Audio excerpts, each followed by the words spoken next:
일본의 군사력에 대한 공포심을 이야기하는 경우에서 가장 많이 등장하는 게 바로 일본의 해군력입니다.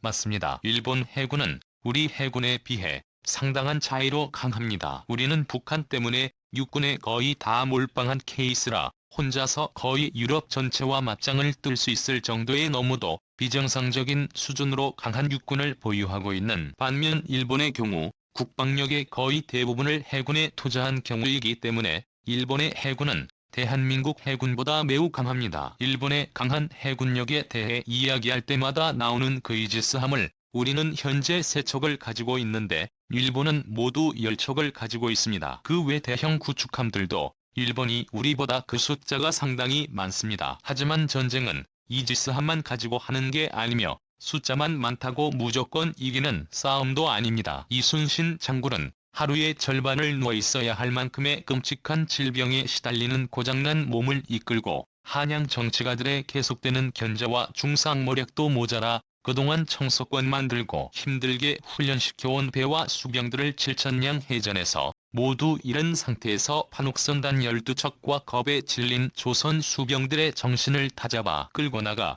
일본이 영흥까지 끌어모아 준비해 온 133척의 거대 함대와 싸워 단 한 번도 패하지 않고 모두 승리하며 질서를 지켜냈습니다. 그리고 따로 다룰 기회가 또 있게 대한민국 국군 그러니까 육군은 말할 필요도 없고 우리 국방부와 공군 그리고 해군 또한 장비와 전략 그리고 인재와 기술력 모두에서 세계 최고 수준의 엘리트 집단이자 전력들입니다.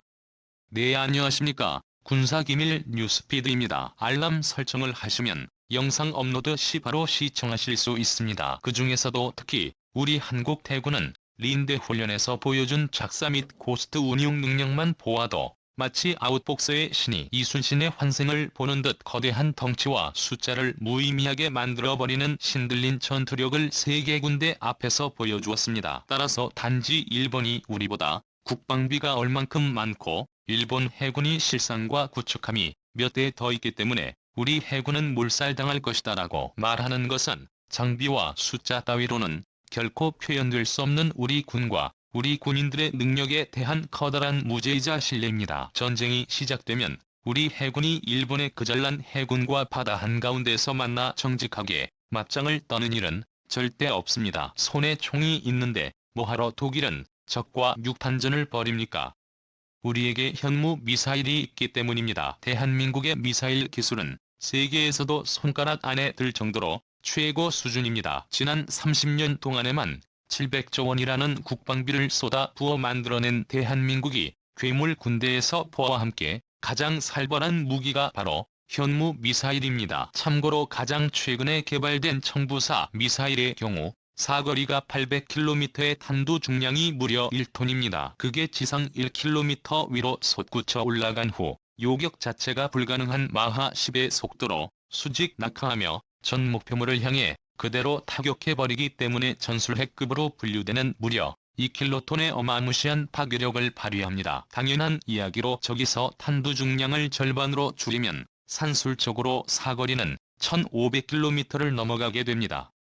서울에서 도쿄까지 거리가 약 1100km입니다. 한국은 핵을 가질 수 없는 나라이지만 대신 핵동생쯤 되는 무기를 엄청나게 많이 가지고 있는 무서운 나라입니다. 한국군에게는 또 현재 개발 막바지 단계에 와 있는 현무 3D라는 대물 순항 미사일도 있습니다.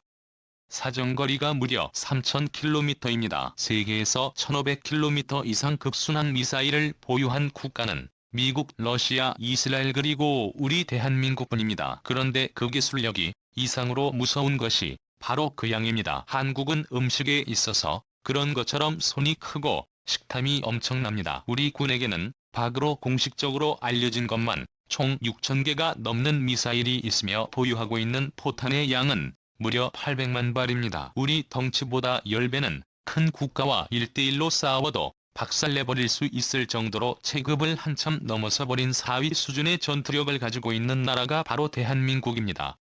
그런데 거기다가 머리까지 좋습니다. 세계 전쟁사를 흘러올도 한쪽의 무기가 말하자면 단검과 총 수준으로 비대칭적으로 차이가 나지 않는 경우 전략과 전술이 모든 차이를 만들어냅니다. 세계 최고의 IQ를 가지고 있을 정도로 머리가 좋은데 그 모든 능력들이 가장 극대화되는 전쟁에 있어 그 좋은 머리가 발휘되지 않을 리가 없습니다.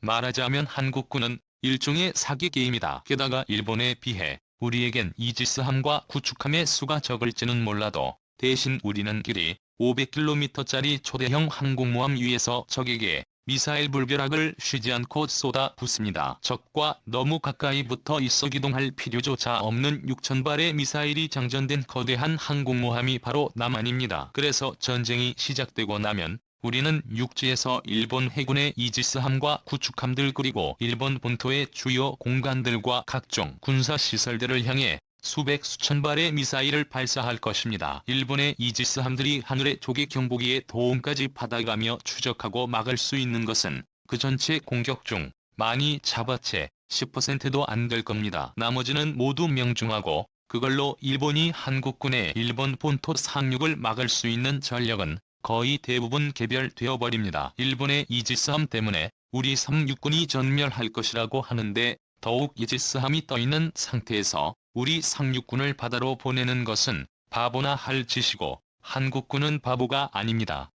오히려 그 정반대입니다. 그리고 상륙함이 부족해서 못 간다고 하는데 일본 당은은 페리를 타고 가면 4시간이면 닿을 수 있는 아주 가까운 거리에 있으며 해양대국 대한민국에는 무려 7,000척이 넘는 선박이 있습니다. 그 중에는 초대형 컨테이너선만 약 300대가 있고 초대형 자동차 운반선이 약 200대다. 그리고 대규모 상륙작전에 즉시 투입 가능한 대형 선박만 2,000척이 넘고 있습니다. 현무 소나기로 일본인이 산들이 정리되고 비행기로 적 후방에 우리 특수부대들을 떨고 도운 후 본격적으로 해병대와 우리 육군의 상륙작전이 시작되면 영국의 더 길드 작전이 애들 물놀이처럼 보이게 만들 정도의 일사불란한 대규모 수송작전으로 불과 반나절 만에 일본 본토에 이미 몇 개 사단은 상륙시킬 수 있을 정도의 유연하고 빼어난 자원 운용 능력이 우리 군에게는 있습니다. 따라서 결론은 이렇습니다.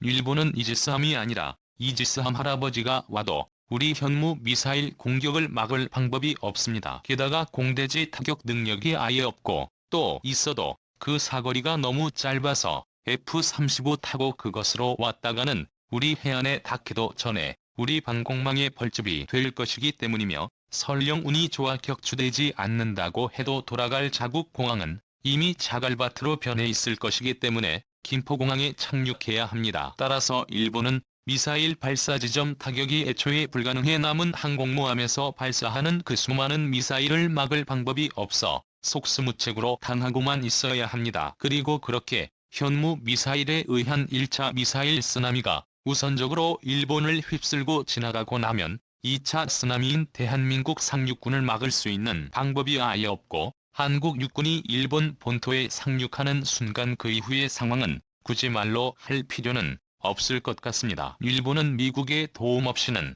한국 땅을 공격할 무기는커녕 한국군의 공격을 스스로 방어할 능력도 턱없이 부족합니다. 그건 그들이 지난 2차 대전 때 한국과 세계를 향해 저지른 끔찍한 만행에 대해 그들 스스로가 초래한 자업자득의 결과입니다. 따라서 그들이 평화헌법을 개정하도록 허락하지 않는 한국과 일본의 전쟁은 한국군에 의한 일방적인 학살로 아주 빠르게 끝이 날 겁니다. 어릴 때 힘이 약해도 아이가 학교 다닐 때 일진에게 크게 괴롭힘을 당하고 나면 나중에 자기가 힘이 세지고 더 강해진 상황이 되더라도 그때 트라우마 때문에 그 일진에 대한 두려움을 계속 가지고 있는 경우가 많이 있습니다. 우리의 경우 일제강점기 동안 35년 동안 밝힌 것도 모자라 그 이후에도 그들이 심어놓은 교묘한 정신교육의 여파로 인해 그들에 대해 맹목적으로 과대평가하는 경향이 없지 않았습니다. 일본인은 경계하고 일본인은 무섭도록 치밀하고 이보유자인하고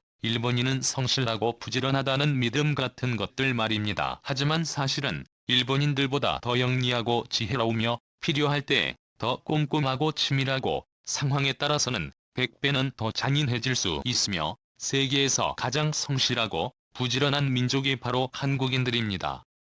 게다가 가슴이 따뜻하고 선하기까지 합니다. 그런데다 단결력 또한 넘사벽에 한 명 한 명의 국심까지 뜨거운 민족이 바로 우리 한국인들입니다. 싸움은 붙어봐야 하는 것인데 지금까지 우리는 일본이라는 칼이 너무도 무서워 스스로 우리가 더 열등하고 약하다고 믿고 알아서 기고 자발적으로 내준 경향이 없지 않습니다. 그런데 최근 들어 우리 국력에 미친 듯이 강해진 일과 급해진 일본이 수출 규제라는 역대급 병신 짓을 통해 그만 칼집에서 그 무시무시한 칼을 꺼내고 말았습니다. 그토록 영리하고 치밀하며 손가락 하나로도 한국을 뭉개버릴 수 있을 정도로 무서운 나라 일본이 그 칼집에서 빼어든 일본의 실제 저력을 일본이 한국 경제를 밟아버리기 위해 자신들이 가진 모든 힘과 전력을 끌어모아 드디어 뽑아든 그 허접한 골판지 칼을 우리 모두 직접 보고 겪었습니다. 군사력이라고 크게 다르지 않습니다. 자꾸 일본의 기술력 하는데 기술력과 그 기술을 실제로 전투력에 응용하는 능력은 엄연히 다릅니다. 그렇지 않다면 대학교 경제학 교수들은 지금 다 재벌이 되어 있어야 합니다. 만약 한국과 일본 사이 실제로 전쟁이 벌어진다면, 그리고 제3국의 개입이 없다고 보았을 때, 그리고 북한이 우리보다 선수를 쳐서 먼저 일본에게 그렇게 벼르던 미사일 불벼락을 써버리는 경우를 제외하고는 앞서 설명한 거의 그대로 전개될 것이라고 저는 혼자 그렇게 믿고 있습니다. 전쟁은 일어나지 않을 수도 있고 적대에 일어나서도 안 되며 또 절대로 일어나지 않기를 바라지만 아예 한국과 일본 사이의 그중 한쪽은 아주 많은 빚을 한꺼번에 파야 할 겁니다. 대한민국 만세. 감사합니다. 군사기밀 뉴스TV입니다. 다음 영상에서 만나요. 시청해주셔서 감사합니다.